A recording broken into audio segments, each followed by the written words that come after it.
La première traduction européenne des Mille et une nuits a été faite par le français Antoine Galland entre 1704 et 1715.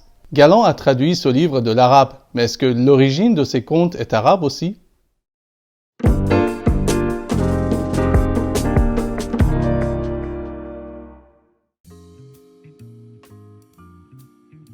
Les Mille et une nuits est le titre d'un recueil anonyme de contes persans, indiens et arabes. Le texte arabe traduit par Galland avait été lui-même traduit de Pahlavi, l'une des langues iraniennes, vers la fin du 7e siècle.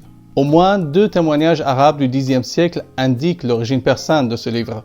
Le premier est un livre de Al-Mas'udi qui s'appelle en arabe Murawij al-Zahab et qui veut dire les prairies d'or, et le deuxième, un livre de Ibn al-Nadim qui s'appelle Al-Kitab al-Fihrist. Toutes ces 2 sources confirment qu'un recueil persan appelé Les 1000 contes avait été à l'origine des Mille et une nuits.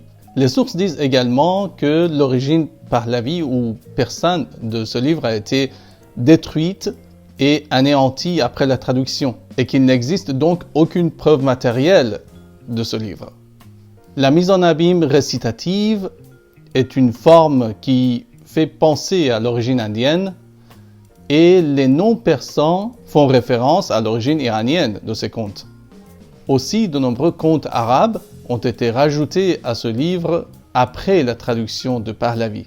Mais le livre fait référence en permanence à ses origines persanes. Bien évidemment, les noms des personnages principaux restent le fil conducteur de l'histoire et ce ne sont que de noms iraniens.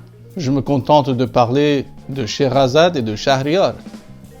Scheherazade qui est un nom persan qui vient de Chehrazad, et les Arabes, puisqu'ils n'ont pas le son ch dans leur langue, ils l'ont prononcé Shahrazad.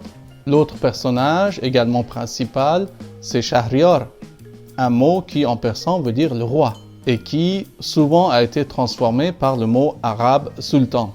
Les contes arabes d'Aladin, de Sindbad et de Ali Baba ont bien été rajoutés à ce livre. En 2012, l'écrivain et chercheur iranien Bahram Beyzaï a lancé un grand débat sur l'origine des Mille et une nuits. Il a critiqué les Européens pour appeler les 1000 contes persans les Mille et une nuits. Il les accuse également de tentatives de faire oublier l'origine persane de ce livre. Il s'interroge également sur les raisons pour lesquelles, dans la conférence qui s'est tenue en 2004 à Paris pour célébrer la traduction des Mille et une nuits, aucun chercheur ou écrivain iranien n'avait été invité. Et que même les orientalistes qui connaissent bien l'origine des Mille et une nuits n'ont pas mentionné la provenance du livre. Beyzaï écrit « Si les 1000 contes n'avaient pas été traduits de Pahlavi en arabe, les Mille et une nuits auraient-ils bien existé aujourd'hui ?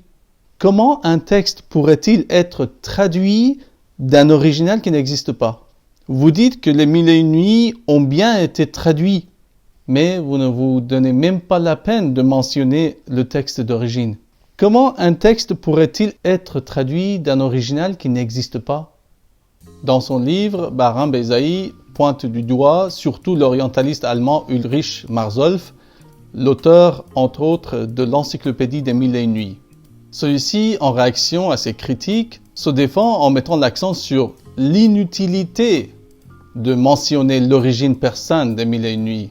Il rappelle cependant qu'il n'y a aucune hésitation, voire de discussion sur cette origine. Dans un article qui a été publié dans une revue persane en réponse aux critiques de Beyzaï, Marzolf écrit « Ce que Beyzaï néglige dans son ardente critique, c'est que personne ne remet en cause l'origine persane des contes et de l'histoire principale de Shahryar et de Scheherazade.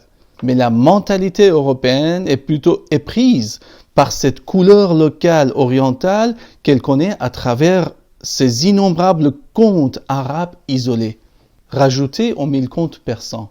En tout état de cause, le personnage iranien des contes des Mille et une nuits, c'est-à-dire Scheherazade, remplace la tuerie sans fin des femmes par une récitation sans fin.